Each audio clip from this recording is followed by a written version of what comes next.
அதை குறித்து ஒரு சில வார்த்தைகள் உங்களிடத்தில் பேசலாம் இருக்கிறேன். இது கதையல்ல, உண்மை சம்பவம்.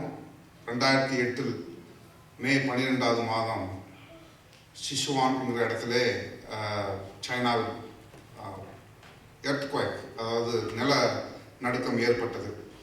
ஆயிரக்கணக்கான மக்கள் உயிரிழந்தார்கள். அந்த அரசானது உடனே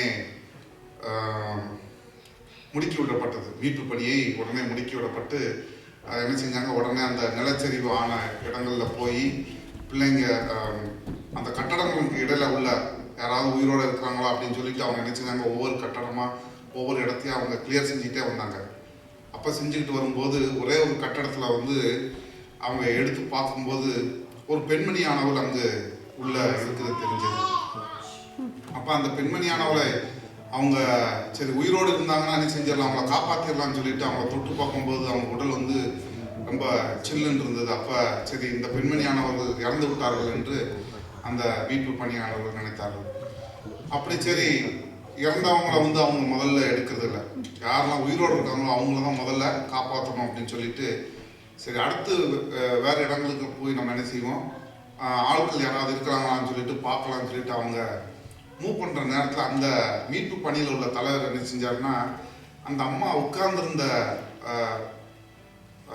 பொசிஷனை பார்த்தோன்னே இவங்க உட்கார்ந்துருக்கிறதே ஒரு வித்தியாசமாக உட்கார்ந்துருக்குறாங்களே அப்படின்னு சொல்லிட்டு, எப்படி உட்கார்ந்துருந்தாங்க அப்படின்னா, அந்த அம்மா முழங்கால் படிட்டு கையை ரெண்டு இப்படி வச்ச மாதிரி அந்த அம்மா உட்கார்ந்துருந்தாங்க.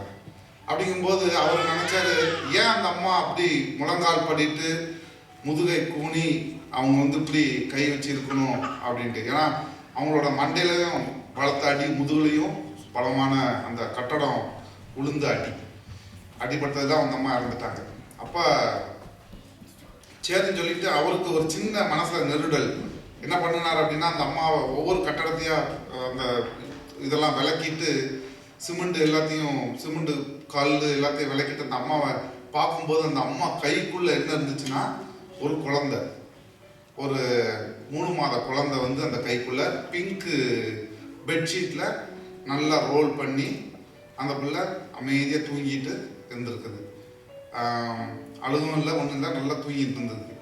அப்போ அவர் அந்த குழந்தையையும் அந்த அம்மாவையும் மெதுவாக எடுத்துட்டு அந்த குழந்தைய அந்த பெட்ஷீட்டோட தூக்கிட்டு அந்த பெட்ஷீட்டை ஓப்பன் பண்ணி பார்க்கும்போது உள்ள ஒரு செல்ஃபோன் இருக்குது. அந்த செல்ஃபோனில் என்ன இருந்ததுன்னா, if you survive remember I love you அப்படின்ட்டு. அப்போனா அந்த அம்மா என்ன செஞ்சாங்கன்னா, நான் செத்தாலும் பரவாயில்ல என் பிள்ளைய காப்பாற்றணும் அப்படின்னு சொல்லிட்டு ரொம்ப ப்ரொடெக்ட் பண்ணி என்ன செஞ்சாங்கன்னா அந்த அம்மா உயிரை விட்டாங்க. எனக்கு கொஞ்சம் அலர்ஜி, நல்ல கண்ணில் நீர் வருதுன்னு தப்பாக நினச்சிக்காதீங்க. அது எனக்கு போலாம் அலர்ஜிங்க, அதனால் எப்பயுமே அப்படிதான். சரி, இந்த கதையை ஏன் நான் உங்களுக்கு இது ஒரு உண்மை கதை. நான் இதை ஏன் சொல்கிறேன் அப்படின்னா, இங்கே இருக்கிற எல்லாருக்குமே தாய் ரொம்ப ஒரு முக்கியமான, யாருமே சொல்ல முடியாது உங்கள் தாயோட என் தாய் தான் உயர்ந்தவங்க, மை மாம் இஸ் பெஸ்ட் அப்படின்னு யாருமே சொல்லுங்க. ஆனால் அவங்கவுங்களுக்கு அவங்கவுங்க அம்மா தான். நீங்கள் யாரை கேளுங்க, ஒரு தனி மனிதர் கூப்பிட்டு கேளுங்க, யார் உங்கள் அம்மா எப்படின்னா, எங்கள் அம்மா மாதிரி உலகத்தில் யாருமே பார்க்க முடியாது அப்படின்ட்டு. ஆனால் எல்லா தாயங்களுமே பிள்ளைங்களுக்காக சாக்ரிஃபைஸ், அதாவது இந்த அட்வர்டைஸ்மெண்ட்லாம் நேரம் எடுக்கிறதுக்கு மன்னிக்கும், இந்த அட்வர்டைஸ்மெண்ட்லாம் போடுவோம் 24/7 கஸ்டமர் சர்வீஸ் கால் அப்படின்னு சொல்லிட்டு. நீங்கள் கூப்பிட்டீங்கன்னா உடனே வாய்ஸ் மெயில் போடுவோம், நீங்கள் சொல்லுங்கள் உங்களை நாங்கள் திரும்ப கூப்பிட்றோம், leave your message will get back to you அப்படின்னு.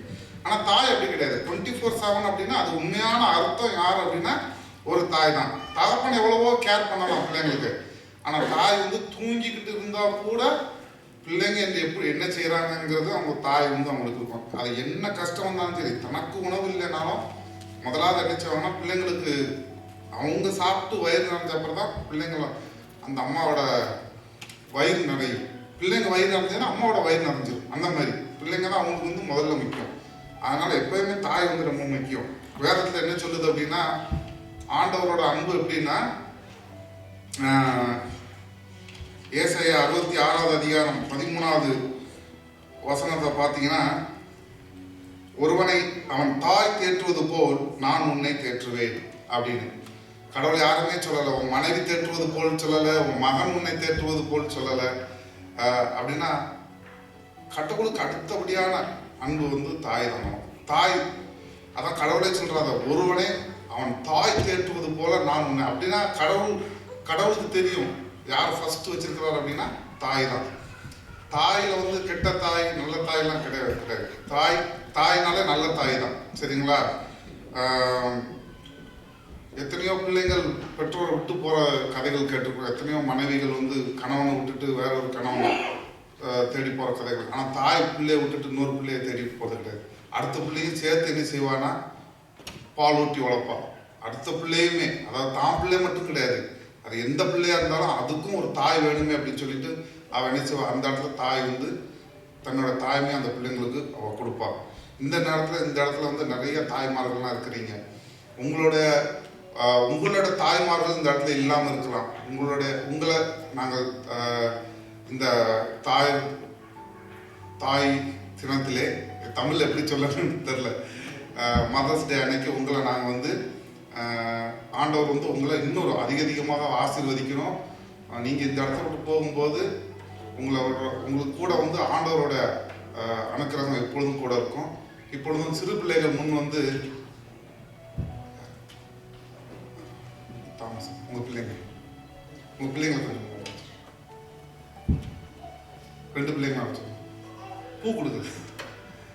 இங்கே மலர்கள் வைத்திருக்கிறோம். தாய்மார்களுக்கு கொடுக்குமாறு சிறு பிள்ளைகளை அழைக்கிறோம். தாய்மார்கள் தயவாக ஒரு நிமிடம் எந்திரிச்சு நிற்குமாறு வேண்டிக் கொள்கிறேன்.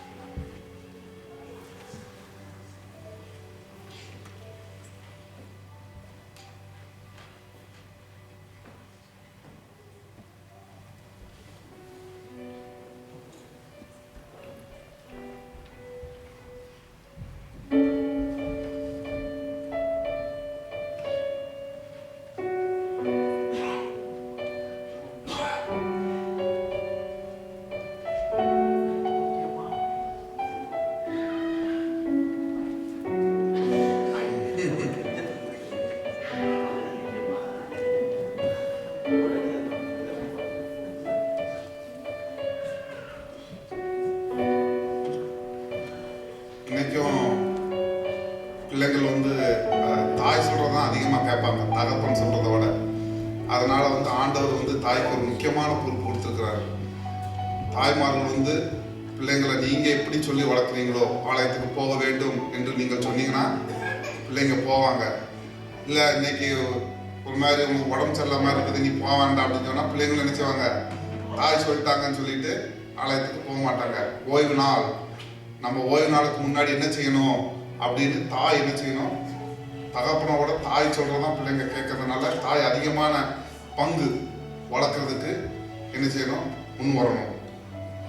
ஆலயத்துக்கு போவது மட்டுமல்ல, பல நல்ல காரியங்கள் செய்வதற்கும் தாய்மார்கள் என்ன செய்யணும், பிள்ளைங்களை ஒரு பெரியவர்களை பார்த்தா வணக்கம் சொல்லணும்.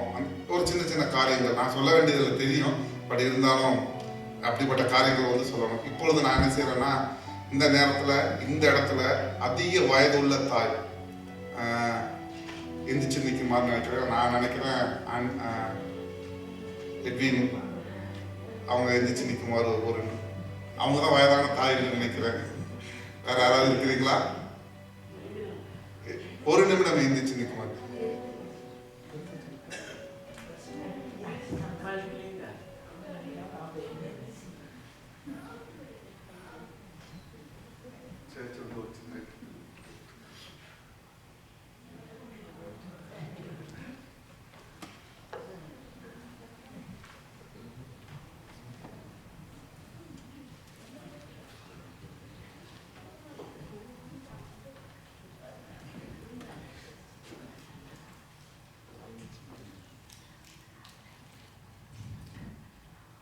இள வயது தாய் யாரு?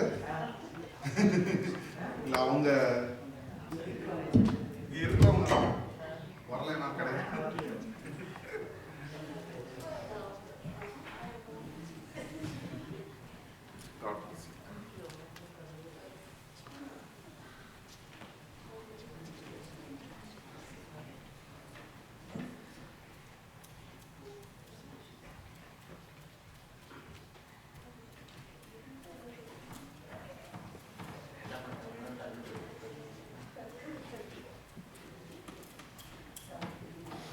சங்கீதக்காரன் சொல்லுகிறான் 27வது அதிகாரம் 10வது வசனத்திலே, என் தகப்பனும் என் தாயும் என்னை கைவிட்டாலும் கர்த்தர் என்னை சேர்த்துக் கொள்வார்.